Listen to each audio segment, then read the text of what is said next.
People's voice স্টেশনের পক্ষ থেকে সবাইকে শুভেচ্ছা এবং স্বাগত জানাচ্ছি সুমন নূর। অবশেষে শেষ হলো ইরান ইসরায়েলের যুদ্ধ। টানা ১২ দিন যুদ্ধের পর ইরান এবং ইসরায়েল উভয় দেশ যুদ্ধবিরতিতে সম্মত হয়েছে। মার্কিন যুক্তরাষ্ট্র এবং কাতারের সমঝোতায় উভয় দেশ যুদ্ধবিরতিতে সম্মত হয়। তবে যুদ্ধবিরতির আগ মুহূর্ত পর্যন্ত উভয় দেশে পাল্টাপাল্টি আক্রমণ চলে।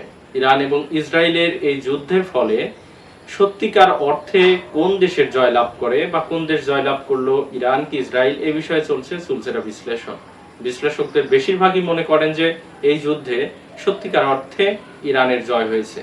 কারণ দখলদার ইসরায়েলি বাহিনী, যারা মধ্যপ্রাচ্যের জন্য বিস্ফোরা বা ক্যান্সার হিসেবে যাকে অভিহিত করেছে অনেক দেশই, ইসরায়েলি বাহিনী কিন্তু বিভিন্ন দেশে, বিশেষ করে মধ্যপ্রাচ্যের অনেক দেশেই তাদের ছড়ি যেভাবে ঘোরাচ্ছিল, বিশেষ করে গাজায় আক্রমণ সহ অন্যান্য দেশে যেভাবে তাদের ছড়ি ঘোরাতে থাকে, তাতে মনে হয় যে ইসরায়েলকে মোকাবেলা করার মতো কোনো শক্তি হয়তো পৃথিবীতে নেই। কিন্তু ইরান এবং ইসরায়েলের এই যুদ্ধের ফলে ইরান কিন্তু দেখিয়ে দিয়েছে যে তাদের শক্তিমত্তা কতটুকু এবং তারা ইহুদিদের কাছে কখনো হার মানবে না।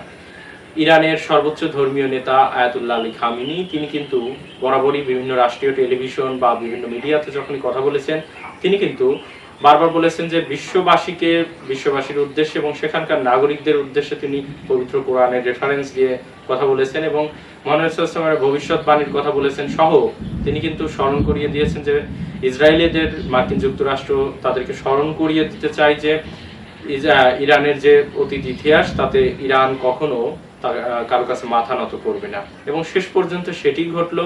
ইরানের যে সর্বোচ্চ নেতা খামিনি, আয়াতুল্লাহ আলী খামিনি, তার কথাই কিন্তু সত্যি হলো। তারা কিন্তু কারো কাছে মাথা নত করেনি। মার্কিন যুক্তরাষ্ট্র বিশ্বের সবচেয়ে শক্তিধর দেশ এবং তাদের সবচেয়ে অত্যাধুনিক যে যুদ্ধ জাহাজ, সেটি দিয়ে কিন্তু ইরানকে আক্রমণ করে। ইরানের পারমাণবিক স্থাপনাগুলো গুড়িয়ে দেওয়ার দাবি করলেও ইরান বলেছে সত্যিকার অর্থে তাদের সেখানে ধ্বংস তেমন কিছুই হয়নি। এর পরবর্তীতে কিন্তু ইরান থেমে থাকেনি, স্বয়ং মার্কিন যুক্তরাষ্ট্রকে তাদেরকেও হুঁশিয়ারি দিয়ে বলে যে এর পাল্টা জবাব তারা দিবে এবং খুব ভয়ঙ্কর ভাবেই দিবে।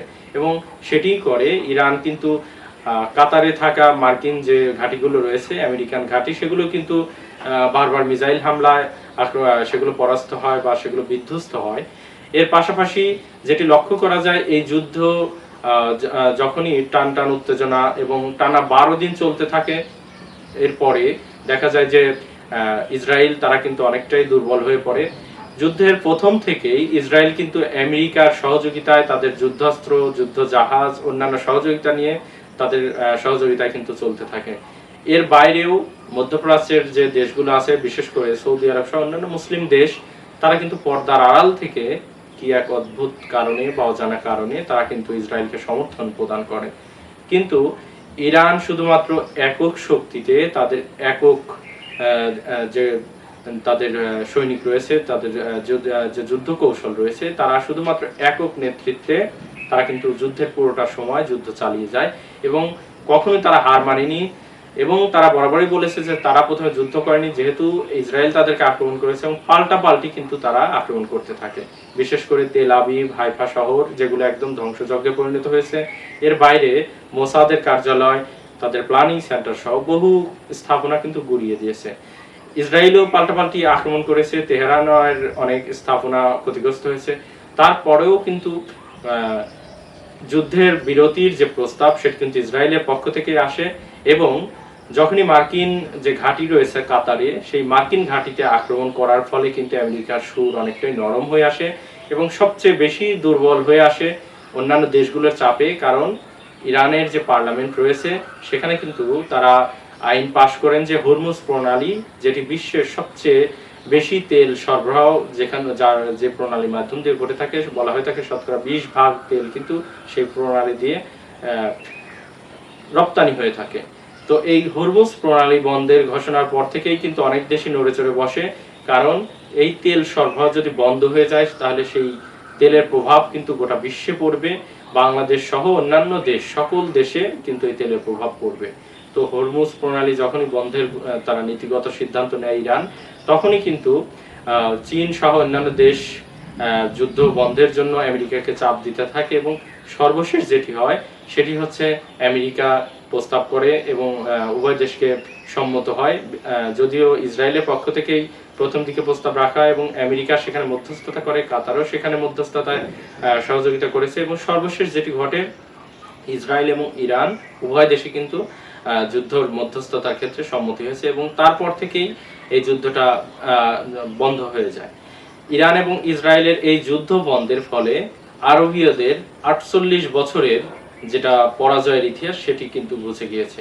1967 সালে আরব জোট ইসরায়েলের বিরুদ্ধে যুদ্ধ করে এবং টানা 6 দিন যুদ্ধের পরে কিন্তু তারা পরাস্ত হয়।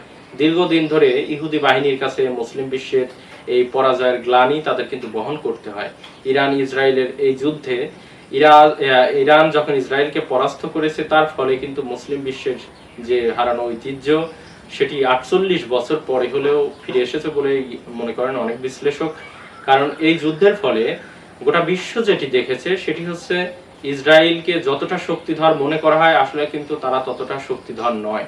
কারণ তারা পুরোটা আমেরিকার সহযোগিতায় বা অন্যান্য মিত্র দেশের সহযোগিতায় কিন্তু তারা এখানে যুদ্ধ করেছে। তাদের যুদ্ধ কৌশল, যুদ্ধ জাহাজ, যুদ্ধ সরঞ্জাম তারা সবগুলো কিন্তু অন্যান্য দেশের, তাদের নিজস্ব কিছু রয়েছে, এর পাশাপাশি অন্য দেশের সহযোগিতা কিন্তু তারা এগুলো করেছে। কিন্তু ইরান কিন্তু অন্য কোনো দেশের সহযোগিতা ছাড়া শুধুমাত্র তাদের নিজস্ব শক্তিতে, তাদের নিজস্ব অস্ত্র, নিজস্ব যুদ্ধ কৌশল, নিজস্ব যুদ্ধ সরঞ্জাম এগুলো দিয়ে কিন্তু তারা যুদ্ধে জয়লাভ করেছে। ইরান ইসরায়েলের এই যুদ্ধ বন্ধের ফলে গোটা বিশ্বেই শান্তির যে সুবাতাস সেটি বইতে শুরু করেছে এবং সাধারণ মানুষ তারা স্বস্তি প্রকাশ করছেন যে তারা বরাবরই যুদ্ধ চায় না, শান্তি চায় এবং তারা বেশিরভাগই মনে করেন যে এই যুদ্ধ বিরতিটা স্বল্প মেয়াদী নয় বরং দীর্ঘ মেয়াদী হোক এবং আর কখনোই যেন যুদ্ধ না হয় সেই বিষয়ে তারা সকলেই আশা করছেন। এর বাইরে আমেরিকা যে মধ্যস্থতা করেছে সেই মধ্যস্থতার ক্ষেত্রে আমেরিকার নাগরিক যারা রয়েছেন তারাও স্বস্তিতে নিঃশ্বাস ফেলছেন। কারণ ইরান স্বয়ং আমেরিকার ঘাঁটিগুলো যখন আক্রমণ করে এবং তারা সরাসরি ঘোষণাই দিয়ে বসে যে এখন থেকে মার্কিন প্রতিটি নাগরিক বা আমেরিকানদের ঘাঁটি সহ আমেরিকান স্থাপনাগুলো কিন্তু ইরান টার্গেট। এরপরে দেখা যাচ্ছে যে ট্রাম্প প্রশাসন বা আমেরিকান মার্কিনীদের চাপে অনেকটাই দুর্বল হয়ে পড়ে আমেরিকা প্রশাসন এবং সর্বশেষ তারা যুদ্ধ বিরতির ক্ষেত্রে সম্মত হয়। এর ফলে ইরান ইসরায়েল যুদ্ধ শেষ হওয়ার ফলে একদিকে যেমন স্বাভাবিক জীবনযাত্রা ফিরতে শুরু করেছে নাগরিকগণ বা দুই দেশের যারা আটকে পড়েছিলেন, আকাশপথ বন্ধ ছিল, যখনই আকাশপথ খুলে দেওয়া হয় স্বাভাবিকভাবে বিমান চলাচল শুরু হয়, তখনই কিন্তু দুই দেশের যারা আটকে পড়া নাগরিক বা অন্যান্য দেশের যারা ছিলেন তারা কিন্তু তাদের নিজ নিজ গন্তব্যে ফেরত যাচ্ছেন। একই সাথে সকলের যেটি প্রত্যাশা সেটি হলো ইসরায়েল ইরানের যে যুদ্ধ এটি যেন চিরতরে বন্ধ হয়ে যায়।